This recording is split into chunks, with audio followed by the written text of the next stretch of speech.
Hello friends, আজ আমি তোমাদের কাছে শেয়ার করছি একটা নস্টালজিক ভিডিও। এই যে মন্দিরটা দেখছো, এটা হচ্ছে মামার বাড়ির পাড়া শীতলা মন্দির। ছোটোবেলা তো আমি, মা, দিদি চলে আসতাম এই পুজোর দিনকে। আর এবছরটা তো ভীষণই স্পেশাল, তার কারণ ঘন্টুর বিয়ের পর এই প্রথম শীতলা পুজোতে মামার বাড়িতে আসা। তো খুব ভালো লাগছিলো।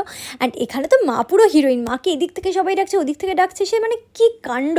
দেন মার বাড়িতে এসে খেয়ে নিয়েছিলাম ঠান্ডা ঠান্ডা পান্তা ভাত, লঙ্কার আলু চোখা দিয়ে মেখে। উফ, এই গরমকালে তো এর থেকে ভালো খাবার কিছু হতেই পারে না।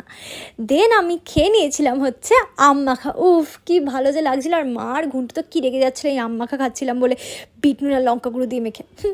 দেন বিকেলবেলা বেরিয়ে পড়েছিলাম আমাদের মেলায়। মানে ছোটোবেলায় তো এই মেলায় আসবো বলে আমি, আমার দিদি, আমার ভাই পুরো পাগল হয়ে যেতাম। দেন চলে এসেছিলাম মেলাতে, দিয়ে প্রচুর জিনিস কিনেছি, মানে কেনার আর শেষ নেই, সবই আছে, তবুও কিনতে হবে। ক্লিপ, গার্ডার সব কিছু কিনেছি।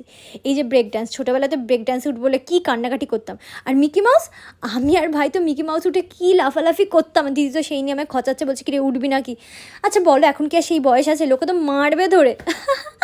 তো যাই হোক, সেখান থেকে চলে এলাম অ্যান্ড ভালো করে মেলাটা ঘুরে দেখছিলাম, টুকটুক করে ভিডিও করছিলাম। আর এটা ছিল বেলুন ফাটানোর জায়গা, দিদি ফাটাতে দিল না, তো কী আর করবো, তাই জন্য সেখান থেকে চলে এসে খেয়ে নিলাম ঘুগনি, একটু ভিডিও করলাম। দেন চলে গেছিলাম গরম গরম বাদাম ভাজা খেতে। আর একটু জিলিপি না হলে হয়? নিজে মিষ্টি খাই না তো কী হয়েছে, বাড়িতে মামি ছিল, মামা ছিল, ভাই ছিল, দিদি ছিল, দিদা ছিল, তাদের জন্য নিয়ে চলে গেলাম গরম গরম জিলিপি। হ্যাঁ, দেন যেটা ছাড়া ইনকমপ্লিট, সেটা তো না খেলেই নয়। তো এখানে একটু ভিডিও করে আমরা চলে গেছিলাম ফুচকা খেতে।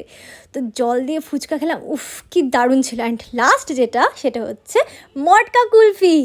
উফ, সারা দিনের পুরো গরমটাকে পুরো একদম ঠান্ডা করে দিলে কুলফিটা। তো কুলফি খেয়ে সকলকে টাটা করলাম। চলো টাটা।